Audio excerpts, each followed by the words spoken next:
Welcome to my diary. Ito po ay gagawa ng ito ang aking kaganapan ngayon. Gawa lang po ako ng ice para for later use. Kung gustong gamitin ay may nakahandang may nakahandang gagamitin. Yan lang po siya.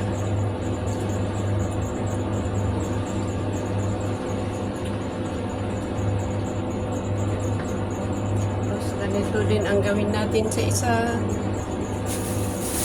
Tapos dahan-dahan kong iganon. Malinis naman ito.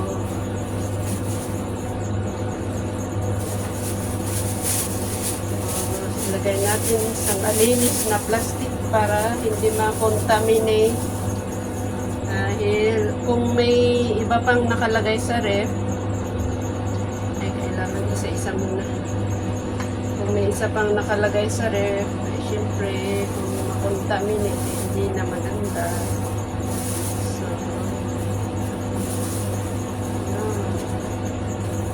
dahan-dahan. Ganito ako gawa ng siguraduhin ko na hindi makapasok ang ibang amoy ng nasa ref. Kahit nakapak yung nasa ref, mas maganda pa rin na siguraduhin din natin na wala rin mapasok dito.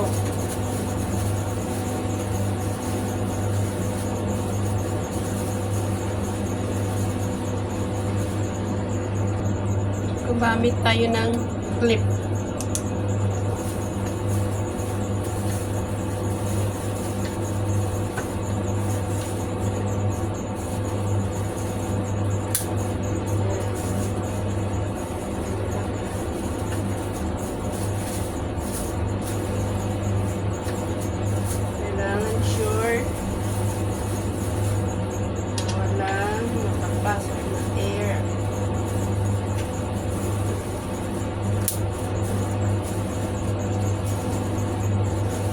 Safe siya.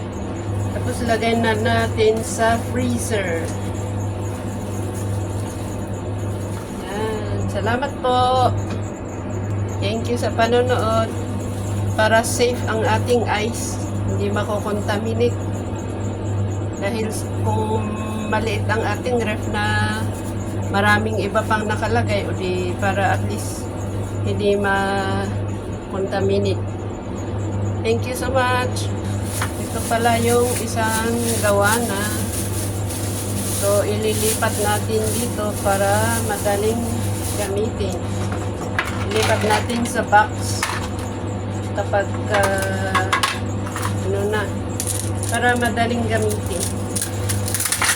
Oops.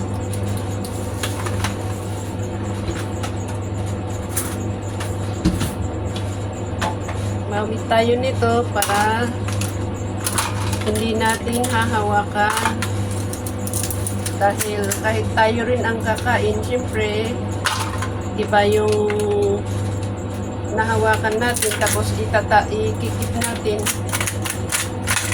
Yan. Kahit malinis ang ating kamay, mas maganda yung hindi natin hahawakan yung ating i-store na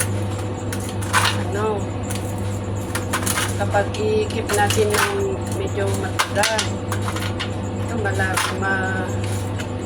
Naman yan.